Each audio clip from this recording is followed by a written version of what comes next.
Gracias una vez más a todos por hacerse presentes a este estudio. Vaya conmigo, por favor, al Evangelio según San Marcos, capítulo 1. Evangelio según San Marcos, capítulo 1, versículo 1, en el comienzo de este Evangelio. Y vamos a hablar acerca de las puertas que abre el arrepentimiento. Las puertas que abre el arrepentimiento. Hace poco tuve la oportunidad de predicar acerca de el perdón.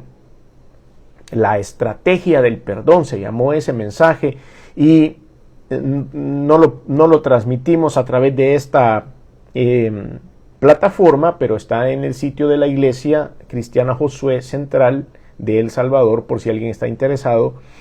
En la estrategia del perdón es algo que nosotros, es una decisión que nosotros debemos de tomar porque realmente nos funciona, trabaja bien en el ser humano. Dios lo diseñó de esa forma. Lo mismo es el arrepentimiento. El arrepentimiento es una decisión que nosotros vamos a tomar y que nos hace bien.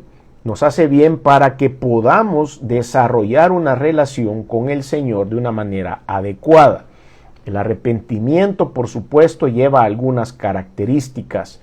Hay arrepentimiento, personal entre Dios y yo, o más bien mi arrepentimiento hacia Dios, pero también hay un arrepentimiento horizontal y es cuando hemos cometido algún tipo de agravio en contra de otra persona y vamos con arrepentimiento a pedir perdón. Entonces el arrepentimiento es algo interno, es una decisión que yo debo tomar para poder ir y en verdad empezar a resarcir cualquier daño interno que hayan tenido algunas de mis acciones. El Señor también le da mucha importancia a estas actividades del alma, a estas actividades de las emociones, a estas actividades que son consecuencia de nuestro desarrollo humano. Y es importante, tanto así que el Espíritu de Dios se ve imposibilitado de actuar dentro de las personas que no han podido trabajar estas áreas. No vamos a hablar hoy del perdón, sino del arrepentimiento. Y vamos a ver qué tan importante era para el Señor. Entonces, vemos como Marcos capítulo 1, versículo del 1 al 18, leemos de corrida la porción y luego la analizamos. Principio del Evangelio de Jesucristo, Hijo de Dios, como está escrito en Isaías el profeta. Y aquí yo envío mi mensajero delante de tu faz, el cual preparará tu camino delante de ti. Voz del que clama en el desierto, preparad el camino del Señor, enderezad sus sendas. Bautizaba a Juan en el desierto y predicaba el bautismo del arrepentimiento para perdón de pecados. Y salían a él toda la provincia de Judea y todos los de Jerusalén, y eran bautizados por él en el río Jordán, confesando sus pecados. Y Juan estaba vestido de pelo de camello y tenía un cinto de cuero alrededor de sus lomos, y comía langostas y miel silvestre. Y predicaba diciendo: viene tras mí el que es más poderoso que yo, a quien no soy digno de desatar encorvado la correa de su calzado. Yo a la verdad os he bautizado en agua, pero él os bautizará con Espíritu Santo. Por supuesto, vamos a hablar un poco acerca de Juan el Bautista, el embarazo de Elizabeth, quien era la madre de Juan. Lo podemos encontrar también en Lucas capítulo 1, versículo 39 más o menos. Elizabeth era una mujer estéril, ya pasaba la edad madura, ya era una persona adulta, ya entrando casi en la tercera edad, cuando quedó embarazada de su esposo Zacarías, de quien ustedes van a encontrar también una referencia a él en estos evangelios, y toda la historia de cómo el Señor prepara el camino a través de este bebé que estaba en el vientre de Elizabeth, que después se llamaría Juan. Su padre había quedado mudo después de haber sido informado de parte de Dios de que este niño venía al mundo. Jesús también se expresó muy bien de Juan, era su primo. De hecho, Elizabeth y María eran parientas. Juan le llevaba 6 meses de edad al Señor Jesucristo, nació 6 meses antes. Y el Señor también, ya en el ministerio, se refiere a Juan como una persona especial. En Lucas capítulo 7, versículos 26 al 28 dice: ¿Mas qué salisteis a ver? ¿A un profeta? Sí, os digo, y más que profeta. Este es de quien está escrito: He aquí envío mi mensajero delante de su faz, el cual preparará tu camino delante de ti. Os digo que entre los nacidos de mujeres no hay otro mayor profeta que Juan el Bautista, pero el más pequeño en el reino de Dios es mayor que él. Esta era la manera en la cual el Señor se manifestaba acerca de su primo Juan el Bautista. No hay otro mayor, y eso que si usted lee el Antiguo Testamento va a encontrar una gran cantidad de profetas, pero el Señor dice, todos esos están bien, pero ninguno ha sido mayor que Juan el Bautista. Por eso se le llama el profeta del Nuevo Testamento.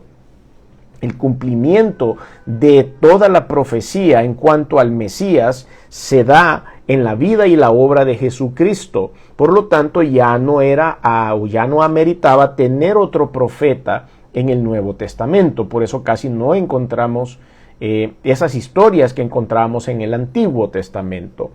Pero Juan sí hizo ese trabajo en los primeros años antes de que Jesucristo iniciara su ministerio. Juan el Bautista había sido también escogido. También podemos encontrar en otros evangelios, como en el Evangelio según San Juan, capítulo 1, versículo 20. Y cuando digo Evangelio según San Juan, por supuesto es Juan el apóstol. No estamos hablando de Juan el Bautista. El Evangelio según San Juan es escrito por Juan el apóstol. Y él refería lo siguiente, y dice, confesó y no negó, sino confesó y dijo, yo no soy el Cristo. Juan el Bautista estaba muy claro de que él no era el Cristo, no era el enviado, no era el Mesías, que él solo había llegado a armar el surco por donde iba a caminar el Señor. Entonces, el escritor Juan dice claramente en el versículo 20, Juan 1:20, confesó y no negó, sino que confesó, yo no soy el Cristo. Después en el versículo 30, siempre del capítulo 1, dice, este es aquel en que yo dije, después de mí viene un varón, el cual es antes de mí, porque era primero que yo. Esta sí es voz de Juan el Bautista diciendo esta frase. Todo esto va amarrado. Y vemos cómo él estaba claro en que él no iba a hacer nada para usurpar la posición de Jesús, sino que él llegaba a anunciar algo que previamente se necesitaba ser anunciado.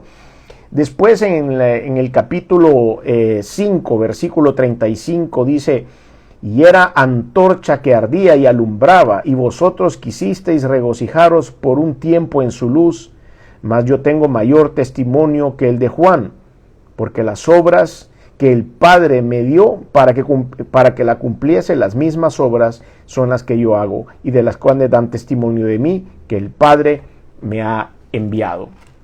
Jesucristo dijo, Él era una luz en verdad, y por algún tiempo ustedes se cubrieron bajo esa luz, pero hoy yo estoy aquí.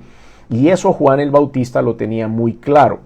Entonces vemos acá que en la previa, esta es la previa de Jesús, la previa de Jesús fue hecha por Juan el Bautista. Podemos decir, espero no se oiga mal, pero podemos decir que Juan el Bautista fue el telonero de Jesús.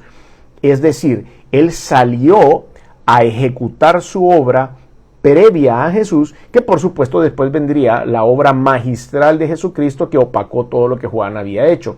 Sin embargo, en la previa, el tema de Juan era el bautismo por arrepentimiento. De eso se trataba exactamente la predicación de Juan. Arrepiéntanse, porque de la única forma en la cual ustedes podrán obtener la salvación eterna es a través de un genuino arrepentimiento. Nosotros podemos decir lo que querramos, podemos cantar lo que querramos, pero el Señor es el único que sabe qué hay en nuestro interior. Nosotros podemos decir que estamos arrepentidos de las cosas malas que podemos hacer, pero el único que sabe verdaderamente qué es lo que hay dentro de nuestro corazón es el Señor. Entonces aquí volvamos a nuestro texto y analicemos un poquito lo que dice. Marcos capítulo 1, principio del Evangelio de Jesucristo. Evangelio, por supuesto, para aquellos que ya conocen esa palabra, significa las buenas nuevas, el anuncio de una nueva y buena noticia. El Evangelio de Jesucristo, la buena noticia de Jesucristo, y después menciona su nombre, Jesús, el Cristo ellos han unido este nombre porque Jesús era el nombre propio del Señor y Cristo era su rango, Cristo era el Mesías. Y en algunas ocasiones como esta vemos que se unen las dos cosas, el nombre propio con el rango. Y después de la coma, el escritor hace un énfasis añadido, Hijo de Dios, Hijo de Dios, principio del Evangelio de Jesucristo, Hijo de Dios. Algunos historiadores y algunos estudiosos de la Escritura, teólogos, afirman que Marcos era el primer evangelio de los 4 evangelios que se escribieron, es decir, fue el más antiguo de los 4 evangelios, aunque creo entre el evangelio de Marcos y el de Mateo no debe haber mucho espacio de tiempo entre ellos, pero aquí vemos como este evangelista que caminó con el Señor decía el Evangelio de Jesucristo, Hijo de Dios. Como está escrito en Isaías el profeta, y aquí tengo que aclarar este punto para evitar confusiones y que la gente vaya a decir, ya ven que la Biblia se equivoca. No, la Biblia no se equivoca. Pero aquí dice el versículo 2, y por eso agarramos de frente al toro y le decimos, le vamos a explicar esto para que no haya confusión. Como escrito está en Isaías el profeta, he aquí yo envío mi mensajero delante de tu faz, el cual preparará tu camino delante de ti. Pero esa cita es de Malaquías, capítulo 3, versículo 1. Eso que acabo de leer no está en Isaías. En el escrito original dice como está escrito por el profeta, o como está escrito por los profetas. Se iba a referir a continuación a 2 frases. Por supuesto, en alguna de las traducciones al griego apareció el nombre Isaías porque inmediatamente después, en el versículo 3, sí se va a citar a Isaías. Entonces, vuelvo ya después de esta explicación a decir esto. He aquí yo envío mi mensajero delante de tu faz, el cual preparará tu camino delante de ti. Malaquías 3.1. Versículo 3. Voz del que clama en el desierto, preparad el camino del Señor, enderezad sus sendas. Isaías 43. Entonces, sí se completa el hecho de decir la frase como dijo el profeta o como dijeron los profetas, y ahí se usan estas 2 referencias a la palabra. Dicho esto, analicemos cuál fue la profecía. Yo envío mi mensajero delante de tu faz. Ya estaba siendo profetizada la vida de Juan, el cual preparará tu camino delante de ti. Es exactamente lo que estaba haciendo, es siendo el telonero de Jesucristo. Voz del que clama en el desierto. Y vamos a ver cómo Juan se desarrolla en el desierto. Voz del que clama en el desierto. Lo vamos a ver un poquito más adelante en esta misma porción a qué se refería esto. Preparad el camino del Señor y enderezad sus sendas. Dice, prepara el camino. ¿Qué es lo que hacía qué es lo que hacía Juan el Bautista? Iba diciéndole a la gente, prepárense, vengan, para que el Señor pueda entrar en sus corazones y en sus vidas. Necesitamos habernos bautizado y necesitamos un corazón lleno de arrepentimiento. Ese era el mensaje de Juan. Enderezad sus sendas. Versículo 4. Bautizaba Juan en el desierto y predicaba el bautismo de arrepentimiento para perdón de pecados. Ven cómo en ese momento había una necesidad. El protocolo que Juan predicaba era arrepiéntanse y bautícense para el perdón de los pecados. Esto tiene mucha referencia en lo que después iba a suceder en la venida de Cristo, en el periodo en el cual, creyendo en Cristo y en su acción justificadora sobre las personas, había que obtener podíamos obtener la vida eterna, siempre y cuando el arrepentimiento siempre existe. Cuando nosotros vamos a entregar nuestra vida a Cristo, debe haber un arrepentimiento.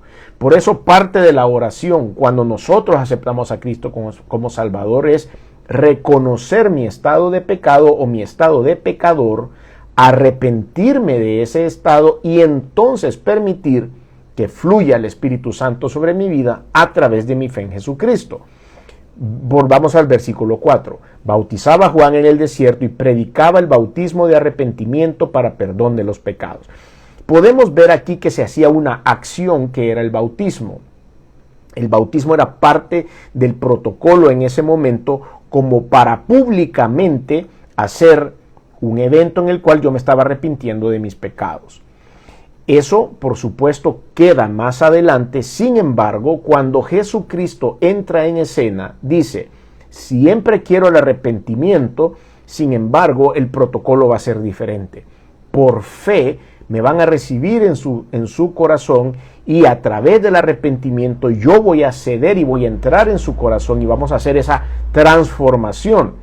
Y luego el bautismo va a ser una evidencia de la decisión que yo estoy tomando de estar sumergidos en Cristo y resucitados a una vida nueva. Entonces eran los mismos ingredientes, pero puestos una vez en un orden diferente ya cuando Jesucristo había tomado el ministerio. Bautizaba a Juan en el desierto y predicaba el bautismo del arrepentimiento para perdón de pecados. Y salían a él toda la provincia de Judea. Había un denuedo. Imagínense ustedes que este hombre había sido enviado por Dios desde el vientre de su madre, que era estéril. Había una autoridad con la que predicaba este hombre, sobrenatural. Por supuesto que no eran sus fuerzas, ni su intelecto, ni su facilidad de hablar, sino era el Espíritu Santo que estaba con él, haciéndole ejecutar la obra por la cual había venido a este mundo. Por eso salían a él de toda la provincia de Judea y todos los de Jerusalén, y eran bautizados por él en el río Jordán, confesando sus pecados. Imagínense esa revolución que había ahí. Imagínense ese movimiento de gente que entraba y salía. Juan el Bautista parado, quizá con el agua hasta la cintura o un poco más abajo de la cintura, y así empezaba a bautizar a uno, a otro, decenas o centenas de personas haciendo fila para poder llegar y confesar sus pecados. ¿No es ese un movimiento maravilloso del Espíritu Santo? ¿No es eso un movimiento maravilloso de Dios que puede impactar a una población de manera que puedan llegar en arrepentimiento a confesar sus pecados y ser bautizados ser sumergidos en el agua a través de la predicación de este hombre? Era algo sobrenatural. En verdad, este evento debe haber sido maravilloso observarlo. Versículo 6. Juan estaba vestido de pelo de camello y tenía un cinto de cuero alrededor de sus lomos. Esto lo podemos, y bueno, voy a seguir, y dice, y comía langostas y miel silvestre. Estas características eran características de un voto que se hacía, que se llamaba el voto del nazareato. El nazareo era un niño que había sido apartado para el Señor y tenía que llevar una vida estricta, una vida disciplinada. Podemos encontrar algunos de los nazareos en el Antiguo Testamento. Podemos mencionar a Samuel el profeta. En primer libro de Samuel, capítulo 1 y capítulo 2, se cuenta la historia de su familia y cómo Ana, su madre, lo lleva al templo y ora por él, y ella le promete al Señor que ese niño iba a servir el resto de la vida. Y el niño Samuel hace un voto de nazareo y por eso se vestía similar a Juan el Bautista. Podemos encontrar a Sansón, sí, Sansón también, ese hombre que ya un poco maltrecho al final de su vida, ciego y burlado por los filisteos, había perdido toda su fuerza, pues ese hombre también había sido nazareo. Y vemos aquí cómo Juan estaba en ese nazareato también. Y aquí cuentan la historia de cómo se hacía. Se me olvidaba otro personaje, Elías. Elías también era nazareo. Y usted puede ver las características de la vestimenta de Elías y todo lo que él hacía en 2 de Reyes, capítulo 1, versículo 8. Y ahí vamos a dar cuenta también de este voto que ellos hacían. Y Juan estaba vestido de pelo de camello, se vestían con túnicas y de pelo de cuero de animal, y tenía un cinto de cuero alrededor de sus lomos y comía langostas y miel silvestre. Por supuesto, no tomaba sidra, no tomaba vino, no tomaba nada de esto, no contaminaba su cuerpo con esto. Versículo 7. Y predicaba diciendo: viene tras mí el que es más poderoso que yo, a quien no soy digno de desatar encorvado la correa de su calzado. Esa palabra encorvado solo aparece en este evangelio, según San Marcos. En los otros evangelios sinópticos podemos encontrar la descripción de este evento solo diciendo: no soy digno de desatar las correas de su calzado. Marcos era un poco más específico, porque en aquel tiempo, ¿qué era el calzado? No era un zapato como hoy, sino era una suela amarrada por unas pitas en medio de los dedos que llegaba hasta más o menos arriba del tobillo, antes de la pantorrilla. Y se tomaba cierto tiempo, por supuesto, en amarrar y desamarrar eso. Esta acción de amarrar y desamarrar estas sandalias era generalmente hecha por el esclavo. Uno en aquel tiempo pues se solían tener esclavos, y se llamaba al siervo y le decía: poneme las sandalias, y él era el que tenía que hacer eso encorvado. También, por supuesto, por esa naturaleza de ser sandalias, tomando en cuenta la zona geográfica donde viven, los pies se llenaban muchas veces de polvo o de lodo, y siempre los pies andaban sucios. Era por eso que una de las muestras de buena educación era que cuando uno tenía un visitante en casa debía quitarse los zapatos y enjuagarse los pies. Habían depósitos de agua a donde se podían lavar antes de entrar a las casas. Era ese el motivo. Pero también los siervos, los esclavos, hacían ese trabajo: desamarrar las sandalias y lavarle los pies a los invitados. Entonces aquí vemos cómo Juan dice que ni siquiera era digno de estar encorvado, amarrando o desamarrando la correa del calzado del Señor. Él decía: ni siquiera puedo ser yo un esclavo de Jesucristo, no llego ni a eso. Y después dice en el versículo 8: yo a la verdad os he bautizado en agua, pero él, al que se refería ahí, que era Jesús, os bautizará en el Espíritu Santo. Ok, vamos a hacer la aplicación después de analizar esta porción de la Escritura, y nos damos cuenta que Juan el Bautista decía que él iba a bautizar, pero que era necesario el arrepentimiento. Cuando vino el Señor Jesucristo, dice: yo no los va a bautizar en agua, dijo el Señor Jesús, sino que los bautizará diferente, en Espíritu Santo. Esa era una potestad que no le había sido dada a Juan. Juan podía aceptar el hecho de que una persona se arrepintiera y pudiese confesar sus pecados y él sumergirle como ministro del Señor en agua para que resucitara una nueva vida. Pero ningún ser humano tenía la potestad de poder bautizar a nadie en el Espíritu Santo. Ni lo tiene todavía. Yo no puedo, por más que quiera orar, bautizar a una persona en el Espíritu Santo. Eso solo lo puede hacer el Señor. Esa es única potestad de Dios. Nadie puede venir a decir aquí que yo toqué a la persona y por eso se fue bautizado en el Espíritu Santo. Es una potestad del Señor. Por eso Juan es muy cuidadoso y dice: él los va a bautizar. Yo los puedo bautizar por afuera, decía Juan, y ustedes pueden dar testimonio público de este bautizo y de su arrepentimiento, pero por dentro solo los puede bautizar Jesucristo. Pero ese es un bautismo espiritual, el interior. Muchas veces En el Nuevo Testamento a eso se le llamaba la circuncisión del corazón. Quiere decir que ya no había una circuncisión física, sino había algo interno que hacía que nosotros marcáramos nuestro interior para Cristo. El Señor entonces bautizará con Espíritu Santo y fuego. Ahora, tenemos que entender, ya poniendo nuestra aplicación, la importancia de tratar la realidad del pecado.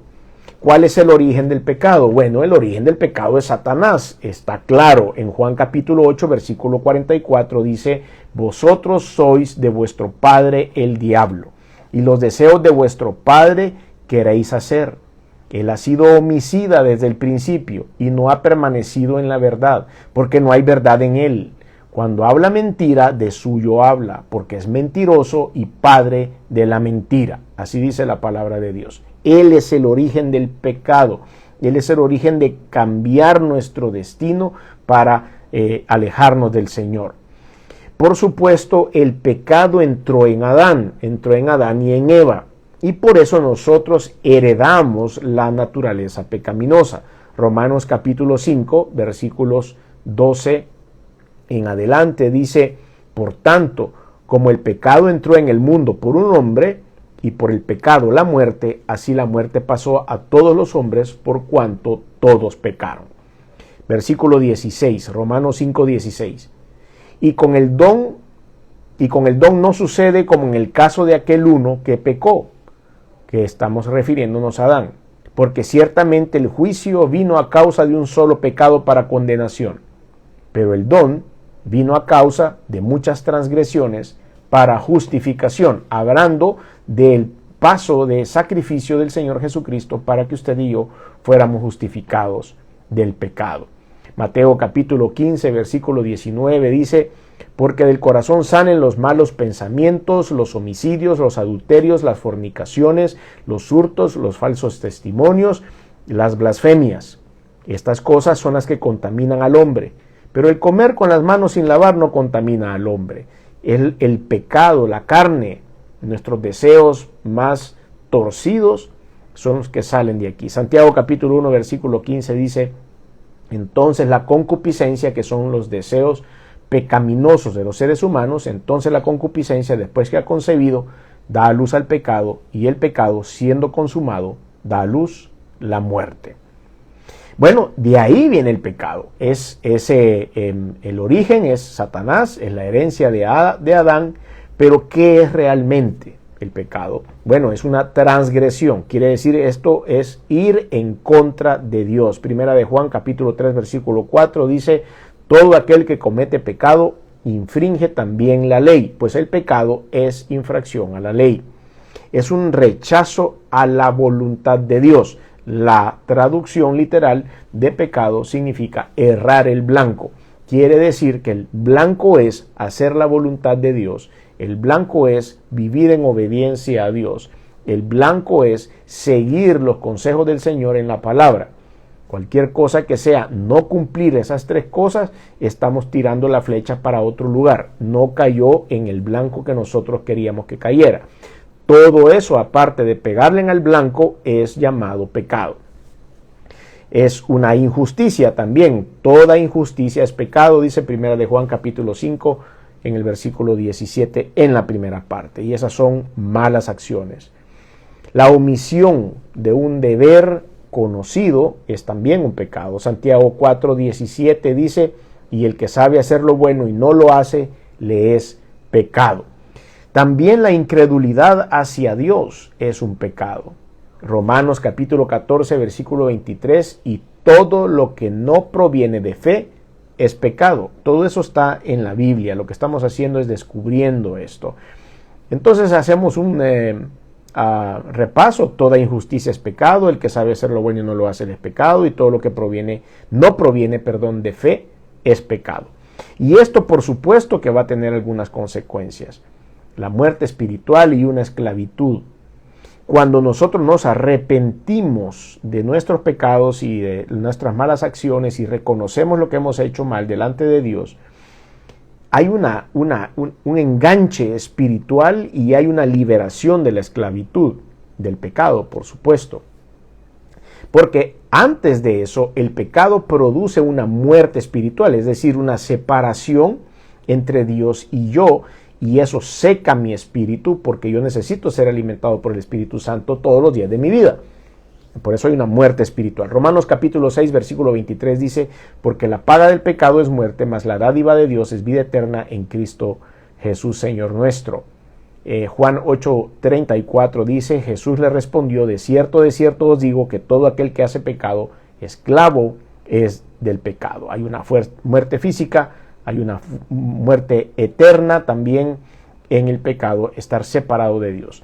Eso nos va a producir también una ceguera espiritual, como lo dice 2 Corintios 4:4, en los cuales el Dios de este siglo, un Dios con D minúscula, hay que ser cuidadoso cuando leemos, en los cuales el Dios de este siglo, refiriéndose a Satanás, cegó el entendimiento de los incrédulos para que no les resplandezca la luz del evangelio de la gloria de Cristo con C mayúscula, el cual es la imagen de Dios con D mayúscula.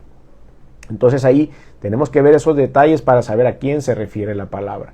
El Dios de este siglo es Satanás y él hace ciegos a las personas, por eso el arrepentimiento bota barreras. Esto por supuesto va a tener algunas consecuencias, ¿verdad? Éxodo 34, del 6 al 7, Jehová, fuerte, misericordioso y piadoso, tardo para la ira y grande en misericordia y verdad, que guarda misericordia a millares, que perdona la iniquidad y rebelión del pecado, y que de ningún modo tendrá por inocente al malvado, que visita la iniquidad de los padres sobre los hijos y sobre los hijos de los hijos, hasta la tercera y la cuarta generación. A Dios no se le puede ocultar nada, Dios no podemos mentirle al Señor, Él sabe mejor que nosotros qué es lo que sucede en nuestra vida. Entonces esto nos va a llevar a tener un arrepentimiento. Esa es la primera puerta para recibir las promesas de Dios. Es el arrepentimiento. Por eso hemos titulado este mensaje Las puertas que abre el arrepentimiento. Pues Él en sí mismo, el arrepentimiento, es la primera puerta. Es la causa o el principio generador o es la llave que el Evangelio abre o con que el Evangelio abre nuestro corazón. El principio del Evangelio de Jesucristo, Hijo de Dios, dijimos en Marcos capítulo 1, versículo 1. Ese principio es iniciar una acción, es un comienzo. Después vemos la palabra arrepentimiento, que es la llave de las promesas del Señor. Metanoia es la palabra que se usa. Hay un cambio de mentalidad que resulta en un cambio de estilo de vida. Eso es lo que quiere decir esta palabra griega. Por eso hay un arrepentimiento, porque eso produce un cambio en la mentalidad que también va a tener un cambio a consecuencia del estilo de vida. Es un dolor por haber ofendido a Dios. Eso también se llama el temor, tener un dolor por ofender al Señor, y por eso cambia mi pensamiento, y por eso viene del corazón el arrepentimiento delante de Dios. Como dijo el salmista en el Salmo 51 del 1 al 2, ten piedad de mí, oh Dios, conforme a tu misericordia, conforme a la multitud de tus piedades, borra mis rebeliones, lávame más y más de mi maldad y límpiame de mi pecado. Entonces hay algunas estrategias, ¿verdad?, que podemos usar para esto. La estrategia ha sido profetizada. Arrepintámonos, porque esto le va a dar relevancia al poder de Dios en nuestra vida, para que no se nos olvide que el Señor hizo un sacrificio por ustedes y por mí, y para que nosotros podamos echar mano del arrepentimiento en el momento oportuno. Es necesario que nosotros lleguemos con arrepentimiento genuino delante del Señor. Aquí el Señor habla también de la necesidad de la libertad interior y el cumplimiento de las promesas de Dios dentro de nosotros. Todo eso no se pudiera hacer, esa puerta no estuviera abierta si no hay un genuino arrepentimiento en nuestro corazón. Es necesario arrepentirse para que el Señor nos dé libertad interior y para que Él pueda cumplir al 100% todas las promesas que ha dado para nuestra vida. Si nosotros no permitimos eso a través de un genuino arrepentimiento, las cosas se van a perder. No vamos a tener esa oportunidad. La popularidad de este mensaje que predicaba el apóstol Juan el Bautista, no el apóstol, no es apóstol, pero Juan el Bautista, le daba esa popularidad, nos daba el apremio de una necesidad. La respuesta al mensaje eran los beneficios que obteníamos acerca de nuestro arrepentimiento, y provee una fuerza de limpieza interior sobrenatural. El arrepentimiento nos sana interiormente.